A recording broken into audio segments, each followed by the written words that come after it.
আপনি কোন স্কুলের টিচার প্লিজ? আমি দিঘিপাড় মডেল একাডেমি সহকারী শিক্ষক। আমার নাম বিক্রমচন্দ্র রায়। আজকের পরীক্ষা সম্বন্ধে আপনার এভারেজ মতামত থাকে?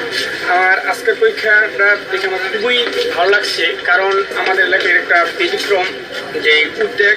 কারণ এই উদ্যোগটা একদিকে ছাত্রছাত্রীরা পরীক্ষার মাধ্যমে পরীক্ষা দিতে এসে অনেক কিছু তারা জানতেছে, বুঝতেছে, দিতেছে। আরেকদিকে যে গরিব ছাত্রছাত্রীর বিচ্ছেদ তারা অনেকেই লেখাপড়া হয়তো বা তারা ঝুলে পড়ে যেত, অথবা অনেকে লেখাপড়ার অগ্রসর হতো না, কিছু টাকা এখান থেকে বৃদ্ধি পাওয়াতে তাদের একদিকে মানে তাদের লেখাপড়ার পথ সুগম হবে। শতবর্ষ উপলক্ষে শতবর্ষ উপলক্ষে যে উদ্যোগটা সমর্থন করেন, এই উদ্যোগটা আমি আন্তরিকভাবে সমর্থন করি। মামা আপনি কোন স্কুলের টিচার? আপনার ছাত্রছাত্রী কি এই যে চট্টগ্রাম পরিষদ কর্তৃক আয়োজিত শতবর্ষ উপলক্ষে যে মডেল শতবর্ষ বৃত্তি অনুষ্ঠান করছে সেখানে কি অংশগ্রহণ করছে? কেমন করছে আপনি অংশগ্রহণ? কেমন আছে?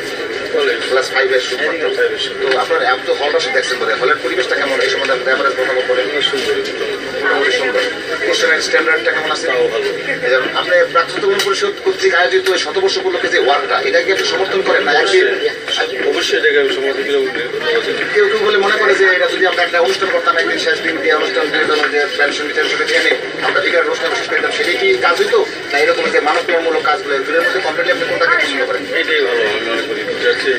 যদি এমন উদ্যোগ নেয় তাহলে করা সেটা চিকিৎসক এনে সুস্থ মানুষের জন্য একটা চিকিৎসার ব্যবস্থা করে, কিছু ফ্রি ওষুধ দেয় বা কিছু শিবিরের ব্যবস্থা করে, রক্ত নমুনা করে, এগুলো কি আপনার কাজগুলো মনে করেন?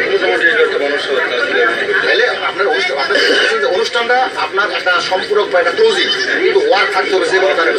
এবং শতবর্ষ উপলক্ষে যে কাজগুলো তার মধ্যে এটা একটা আমার মনে হয় সুন্দর কাজ। তাহলে সব দিকে মোটামুটি আপনি স্যাটিসফাইড? ধন্যবাদ আপনাকে।